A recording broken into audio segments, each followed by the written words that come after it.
नून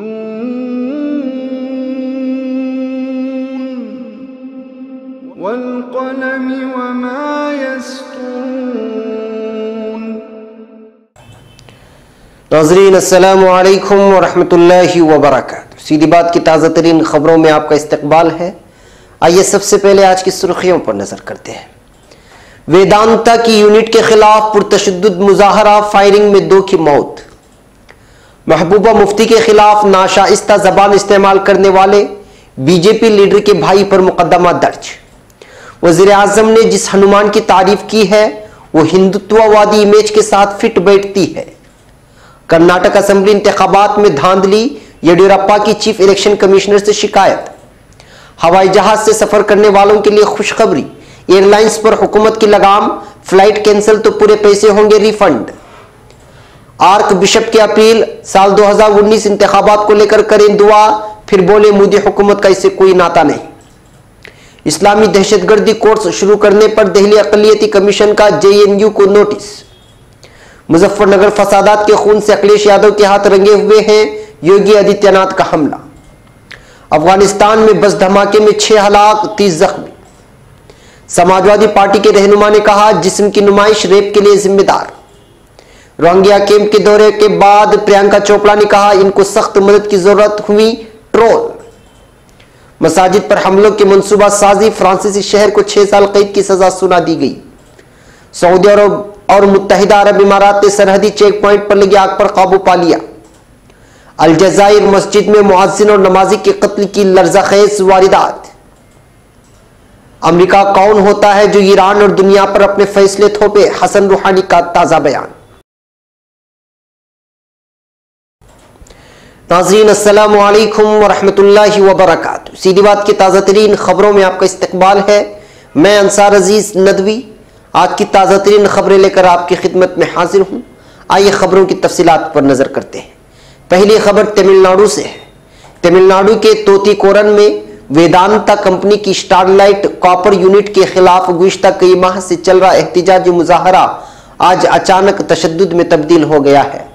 इस दरमियान मुजाहिरीन और पुलिस के साथ हाथापाई में 2 लोगों के हलाक होने की खबर है, जबकि दूसरी जानिब 6 दीगर अफराद जख्मी हो गए हैं। तमिलनाडु के DGP के राजेंद्र ने कहा तोतीकोरन के लोगों को फिक्र करने की जरूरत नहीं, हम हालात को काबू में लाने की कोशिश कर रहे हैं और ये काफी हद तक काबू में आ चुके हैं। वहीं दूसरी जानिब मुजाहिरीन की मौत पर पूछे गए सवाल पर उन्होंने कहा कि उनकी मौत पुलिस की गोलियों से हुई, ये तफ्तीश के बाद ही वाज़ेह हो सकेगा। वहीं मौके पर चश्मदीदों के मुताबिक पुलिस ने जब मुजाहिरीन को कारखाने तक पहुंचने से रोका तो उन्होंने पत्थर से हमला शुरू कर दिया। वहीं कुछ मुजाहिरीन ने मिलकर पुलिस की गाड़ी को पलट दिया। ऐसे में भीड़ को काबू करने के लिए पुलिस को लाठीचार्ज और आंसू गैस के 2 गोले दागने पड़े। अब खबर श्रीनगर से। जम्मू कश्मीर की वज़ीर आला महबूबा मुफ्ती ने उन लोगों का शुक्रिया अदा किया जिन्होंने मौसूफा के खिलाफ इंतहाई नाशाइस्ता जबान इस्तेमाल करने वाले भारतीय जनता पार्टी लीडर के भाई की शदीद मजम्मत करते हुए वज़ीर आला के साथ एकजहती का इजहार किया। मुफ्ती ने माइक्रो ब्लॉगिंग की वेबसाइट ट्विटर पर अपने एक ट्वीट में लिखा, हिमायत और एकजहती के लिए तमाम लोगों का शुक्रिया अदा करना चाहती हूँ। नाशाइस्ता बयान और उसके इजहार का ढंग कठुआ रेप मामले के पीछे छुपी अफसोसनाक जहनीत का आकाश है।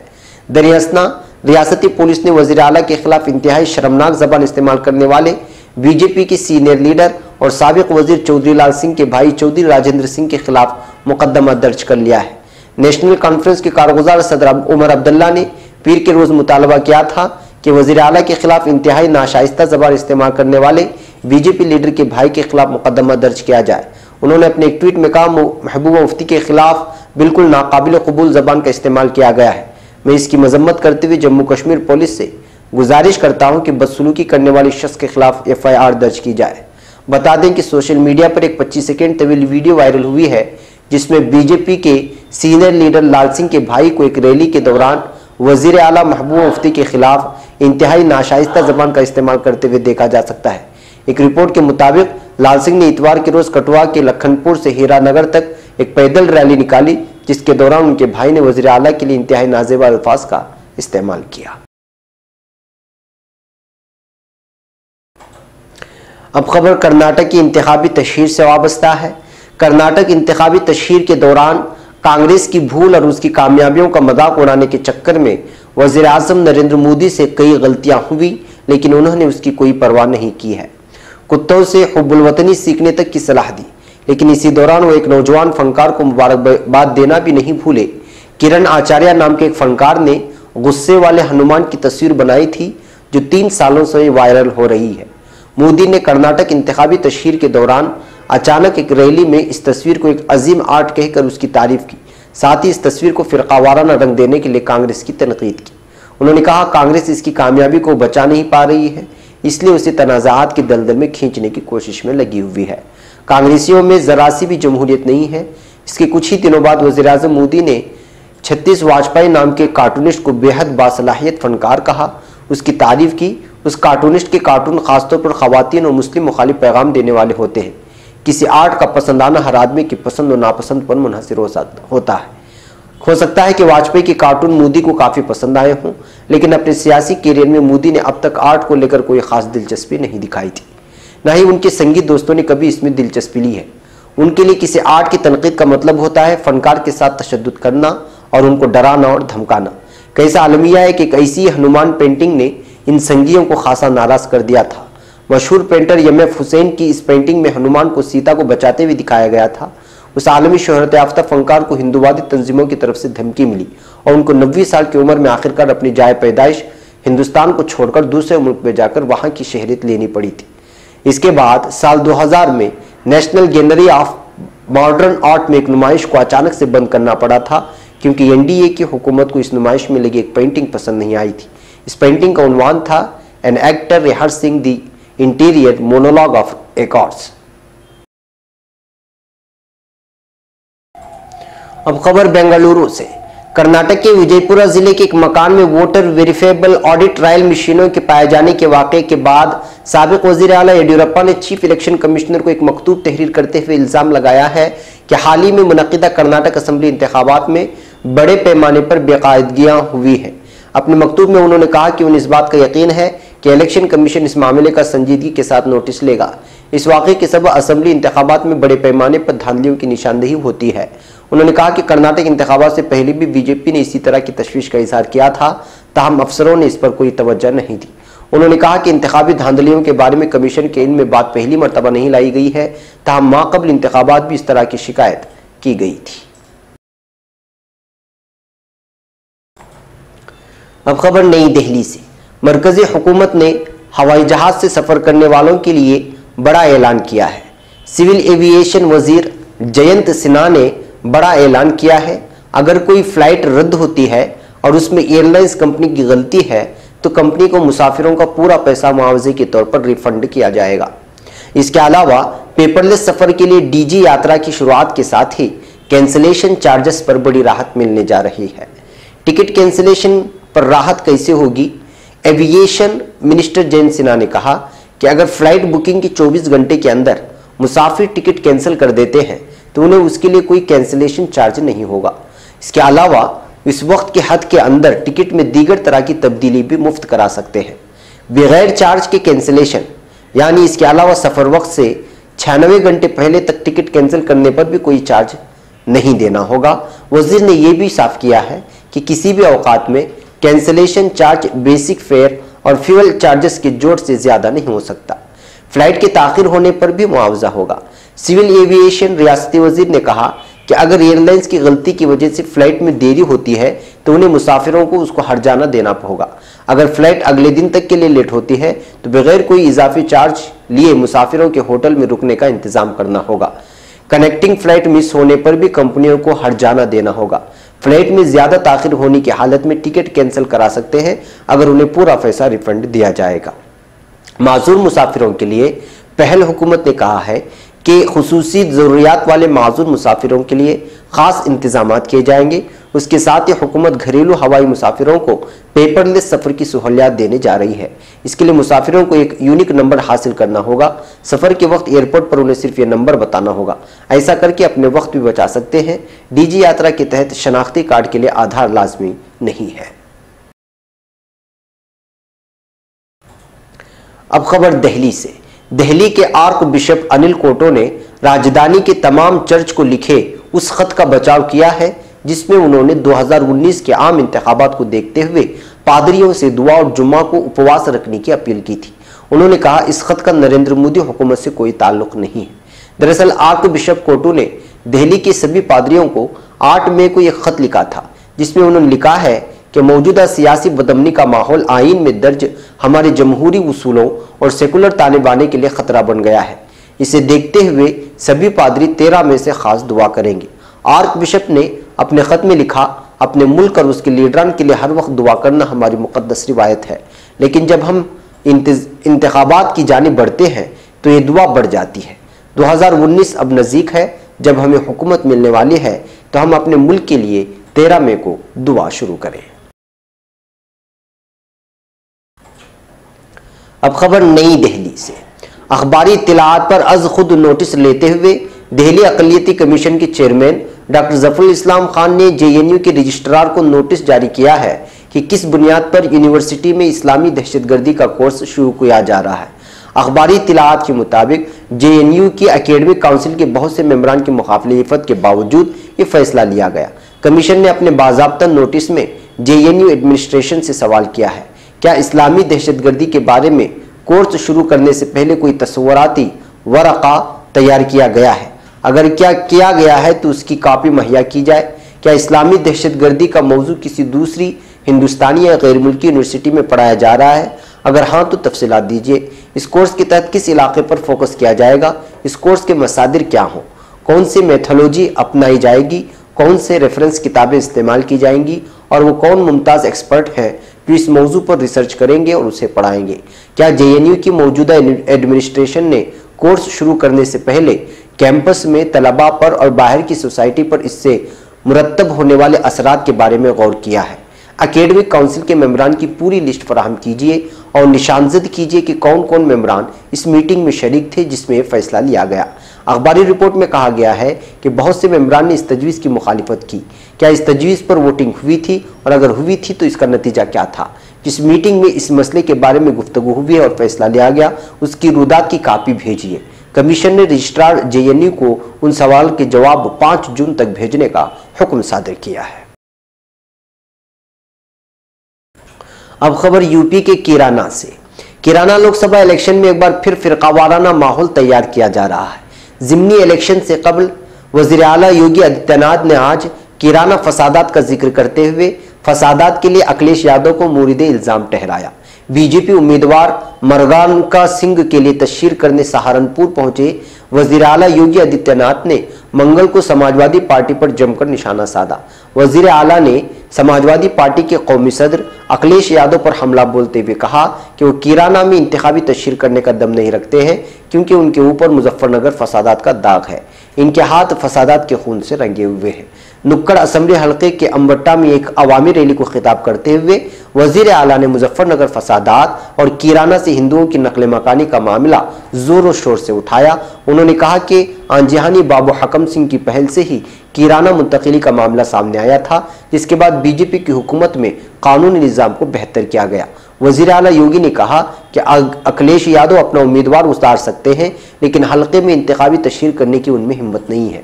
योगी आदित्यनाथ ने कहा कि किराना का ज़िमनी इलेक्शन 2019 का आईना होगा। उन्होंने अवाम से अपील करते हुए कहा कि वो अपोजिशन के बहकावे में ना आए। अब खबर कंधार से। जुनूबी अफगानिस्तान के कंधार शहर में आज सिक्योरिटी चौकी के करीब एक मिनी बस में जबरदस्त धमाका हुआ, जिसमें 6 अफराद हलाक और 30 अफराद जख्मी हो गए। अस्पताल के जराये ने इसकी इत्तला दी। रमजान के मुकद्दस महीने के दौरान मुसलसल हमले जारी हैं। मिनी बस में धमाका होने की वजह धुआं का गुबार देखा गया था। कंधार सूबाई अस्पताल के अफसर ने बताया कि 6 लोगों की मौत हो गई और दीगर 30 जख्मियों को अस्पताल में दाखिल किया गया है और दीगर मुतासिरीन को लाने के लिए एम्बुलेंस भेजी गई है। हुकाम ने बताया कि यह धमाके उस वक्त हुआ जब बस NDS इंटेलिजेंस सर्विस ने मिनी बस को जांच के लिए चौकी के करीब रोका, लेकिन ये वाज़ेह नहीं हो पाया कि दोनों में हदफ कौन था। साल के आगाज से अब तक दारुल हुकूमत काबुल में बम धमाकों में सैकड़ों लोग मारे गए या जख्मी हो गए हैं, लेकिन सूबाई शहरों को भी तालिबान ने निशाना बनाया है। जो बुनियाद कंधार सूबे पाकिस्तान की सरहद से लगता हुआ शहर है जो अफयून की काश्त का एक अहम मरकज है और तालिबान का गढ़ भी माना जाता है, लेकिन ये शहर पूरी तरह महफूज है। अब खबर नई दिल्ली से। सियासी पार्टियों के रहनुमाओं के आए दिन मुतनाज़ा बयान आते रहते हैं। ऐसा ही एक मुतनाज़ा बयान समाजवादी पार्टी के जनरल सेक्रेटरी रमाशंकर विद्यार्थी ने दिया है। उन्होंने लड़कियों के साथ हो रहे रेप का जिम्मेदार उनके पहनावे को बताया है। उनका कहना है कि लड़कियों को ऐसे कपड़े पहनने चाहिए जिसमें उर्यानियत ना दिखे। उन्होंने मजीद कहा कि मुल्क में बढ़ रहे रेप और इस्तेहसाल के वाक़यात के पीछे की वजह मोबाइल फ़ोन और इंटरनेट है। नवभारत टाइम्स के मुताबिक उत्तर प्रदेश के बिलिया में सहाफ़ियों से बात करते हुए उन्होंने कहा कि औरत और मर्द की बनावट ऐसी दी है कि इसी हिसाब से कपड़े पहनने चाहिए जिससे उर्यानियत ना दिखे। रेप तब तक नहीं रुकेंगे जब तक उर्यानियत पर पाबंदी नहीं लगेगी। जो जिस्म की नुमाइश हो रही है उसकी वजह से रेप के वाक़यात रुक नहीं रहे हैं। इसके लिए नाबालिगों के हाथों से मोबाइल पर रोक लगानी पड़ेगी। एसपी रहनुमा ने यह भी कहा कि नाबालिग बच्चों को मोबाइल और इंटरनेट से दूर रखना होगा। सिर्फ बेटियों को ही तालीम नहीं, बेटों को भी समझाना होगा कि वो तुम्हारी बहन है। गौरतलब है कि कुछ साल पहले एसपी रहनुमा मुलायम सिंह यादव ने रेप के वाक़यात पर कहा था कि लड़के लड़के हैं, वो गलतियां करेंगे। इंडियन एक्सप्रेस के मुताबिक अपनी मुरादाबाद की रैली में उन्होंने कहा था कि लड़कियां पहली दोस्ती करते हैं, लड़के लड़की में इख्तिलाफ हो जाता है, इख्तिलाफ होने के बाद वो उसको रेप का नाम दे देती हैं।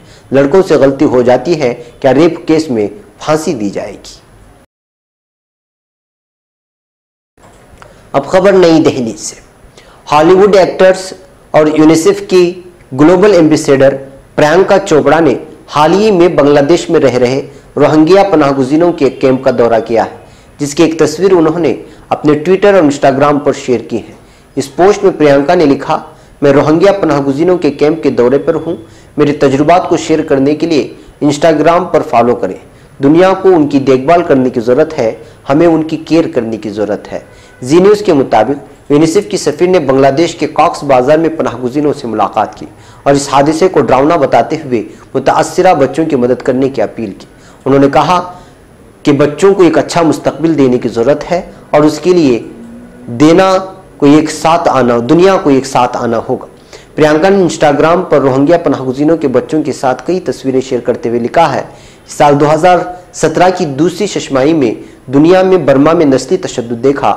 इस तशद्दुद ने 7 लाख रोहिंग्याई मुसलमानों को बांग्लादेश भागने पर मजबूर किया, जिनमें 60% बच्चे हैं। उनको ये भी नहीं मालूम कि उनका क्या होगा और वो हर दिन इस खौफ में जी रहे हैं कि अगली बार खाना कब मिलेगा। प्रियंका ने कहा कि दुनिया को इन बच्चों पर ध्यान देने की जरूरत है। दैनिक जागरण के मुताबिक प्रियंका इस मौके पर जज्बाती हो गई और उन्होंने ये भी कहा कि बरसात का मौसम शुरू होने वाला है, अब तक जो कुछ उन्होंने बनाया है सब बर्बाद हो जाएगा। ये बच्चों की पूरी नस्ल है जिसका कोई मुस्तकबिल नहीं। उनके चेहरे पर मुस्कान है, मगर मैं उनके अंदर के सूनेपन को देख सकती हूँ। इस इंसानी बहरान की अगली सफ में ये बच्चे खड़े हैं जिनकी मदद की सख्त ज़रूरत है। वाज़ेह हो कि प्रियंका ने इन बच्चों की मदद के लिए यूनिसेफ का लिंक भी शेयर किया है। प्रियंका की इस पहल पर सोशल मीडिया पर उनकी तारीफ भी हो रही है। हालांकि कुछ लोग इस दौरे की वजह से प्रियंका को ट्रोल कर रहे हैं। प्रियंका को ट्रोल करने वाले लोगों का कहना है कि अपने ही मुल्क में हजारों कश्मीरी पंडित दिल्ली एनसीआर में पनाह लिए हुए हैं। प्रियंका इधर से 1000 बार गुजरी होगी, लेकिन उन्हें कभी भी इन कश्मीरी पंडितों से मुलाकात नहीं की। सूरज नाम के एक ट्रोलर ने लिखा है कि मैडम, कभी कश्मीरी पंडितों के कैंप भी चले आना, अपने ही मुल्क में है, वीज़ा भी नहीं लेना पड़ता। हेमंत किशवाहा नाम के एक ट्रोलर ने लिखा, बस इन्हीं हरकतों की वजह से आप ट्रोल होते हैं। उन्होंने मजीद लिखा, बांग्लादेश में कान तक ढांक लिए और दूसरी जगहों पर खुलापन कैसे कर लेती हो ऐसा।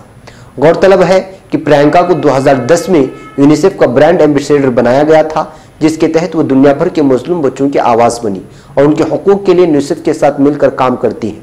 पिछले साल उन्होंने सीरियाई पनाहगुज़ीनों से भी मुलाकात की थी, लेकिन इस बार रोहिंग्या पनाहगुज़ीनों को कैंप में जाने की वजह से उनको सोशल मीडिया में ट्रोल किया गया है। अब खबर यूक्रेन से। यूक्रेन की एक अदालत ने एक फ्रांसीसी शहरी को मसाजिद पर हमलों की मंसूबासाजी के इल्जाम में 6 साल कैद की सजा सुना दी है। गैर मुल्की खबर रसां इदारे के मुताबिक यूक्रेन की सिक्योरिटी फोर्सेस ने ग्रेगोरी यम नामी फ्रांसीसी शहरी को 2016 में पोलैंड की सरहद से मुत्तसिल इलाके से गिरफ्तार किया था। गिरफ्तारी के वक्त ग्रेगोरी यम के कब्जे से बड़ी तादाद में असलहा भी बरामद हुआ था। अदालत में दौरान समाअत यूक्रेन की खुफिया एजेंसी SBU ने मौक़िफ़ इख्तियार किया। ग्रिगोरी का ताल्लुक इंतहा पसंद ईसाई नजरियात के हामिल ग्रुप से है और वो 2016 में फ्रांस में खेली गई यूरोपीय फुटबॉल चैंपियनशिप के दौरान मसाजिद और यहूदी इबादतगाहों पर 15 हमले करना चाहता था।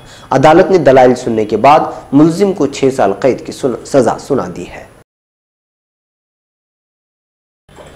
अब खबर सऊदी अरब से। सऊदी अरब और मुत्तहिदा अरब इमारात की इमदादी टीमों ने सरहद पर वाक़ अल-बतहा चेक पॉइंट पर लगी आग पर काबू पा लिया है। इस चेक पॉइंट पर सऊदी अरब के एक गोदाम में मकामी वक्त के मुताबिक इतवार की दोपहर 12:30 बजे अचानक आग भड़क उठी थी और उसने बहुत जल्द तमाम गोदाम और इस नज़दीक खड़ी गाड़ियों, कारों और ट्रकों को अपनी लपेट में ले लिया और आग के शोले और सियाह धुएं के बादल आसमान की जानिब बुलंद होने लगे। इतलात के मुताबिक सरहदी चौकी के नज़दीक बहुत सा आतिशगीर मवाद, बैटरियां, कपड़े और पेंट वगैरह मौजूद थे। इसको फौरी तौर पर वहां से हटा दिया गया और वहां मौजूद लोगों को भी एक महफूज जगह पर मुंतकिल किया गया। अबू धाबी की इमरजेंसी और डिजास्टर मैनेजमेंट टीम ने सऊदी अरब के हुकाम को इस गोदाम में लगी आग पर काबू पाने में मदद दी है। अब खबर अलजज़ाइर से। अलजज़ाइर की रियासत सईदी बलाबास में 5 रमजान को कत्ल की एक लर्ज़ाखेज़ वारदात ने लोगों को हिला कर रख दिया है। वाक़े में वादी अस्सबा के इलाके में एक मस्जिद के अंदर 2 अफराद की लाशें मिली हैं जिनको गला काट कर मौत के घाट उतारा गया था। मक़तूलीन में एक मुअज़्ज़िन भी है। अलजज़ाइरी खबर रसा एजेंसी ने एक सिक्योरिटी जरिए के हवाले से बताया कि सिक्योरिटी फोर्सेस को पीर की सुबह मस्जिद खालिद बिन अल-वलीद में 2 अफराद की लाशें मिली जिनका गला कटा हुआ था। इनमें मस्जिद का 64 साला मुअज़्ज़िन और एक 67 साला नमाजी है। तहकीकात के मुताबिक दोनों अफराद फजर की नमाज से कब्ल कत्ल किए गए। वारदात में मुलव्वस अफराद के पता चलाने के लिए कोशिशें जारी हैं। याद रहे कि चंद रोज़ कब्ल अलजज़ाइर के दारुल हुकूमत के वस्त में आइम्मा मसाजिद के अंजुमन की जानिब से एक एहतिजाज सामने आया था जिसमें मुतालबा किया गया कि शिद्दत पसंदों की जानिब से मुसलसल हमलों के सबब उन्हें सिक्योरिटी फराहम की जाए। आज की आखिरी खबर ईरान से है। ईरान ने अमेरिका की जानिब से सख्तरीन इक़्तिसादी और माशी पाबंदियों के निफाज से मुतालिक नई हिकमत अमली मुस्तरद कर दी है। ईरानी सदर हसन रूहानी ने अमरीकी वज़ीर ख़ारिजा माइक पोम्पियो की जानिब से तेहरान के खिलाफ सख्त पाबंदियाँ आयद किए जाने के बयान के रद्द अमल में अमरीका को तनकीद का निशाना बनाया। हसन रूहानी ने CIA के साबिक सरबराह माइक पोम्पियो को मुखातिब करते हुए दरियाफ्त किया कि वो ईरान और बाकी दुनिया के लिए फैसला करने वाले कौन होते हैं। ईरानी सदर का कहना था कि आज की दुनिया कबूल नहीं करेगी कि अमेरिका उनके लिए फैसला करे क्योंकि तमाम ममालिक आज़ाद हैं। ईरान भी आज़ाद मुल्क है। हम अपनी मर्जी के मुताबिक फैसले करेंगे और हम अपनी कौम की हिमायत में अपने रास्ते पर गामजन रहेंगे।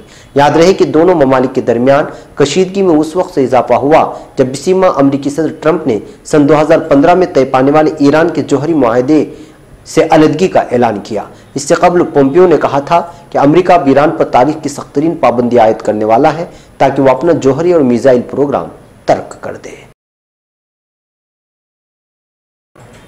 नाज़रीन, ये थी आज की ताज़ा तरीन खबरें। अगली ताज़ा तरीन खबरों के साथ फिर आपसे मुलाकात होगी। इजाज़त से पहले फिर वही दरख्वास्त कि आप हमारे चैनल को सब्सक्राइब करना और हमारी वीडियोस को शेयर करना हरगिज़ ना भूलें।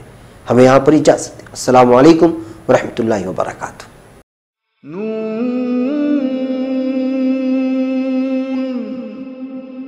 वल क़लम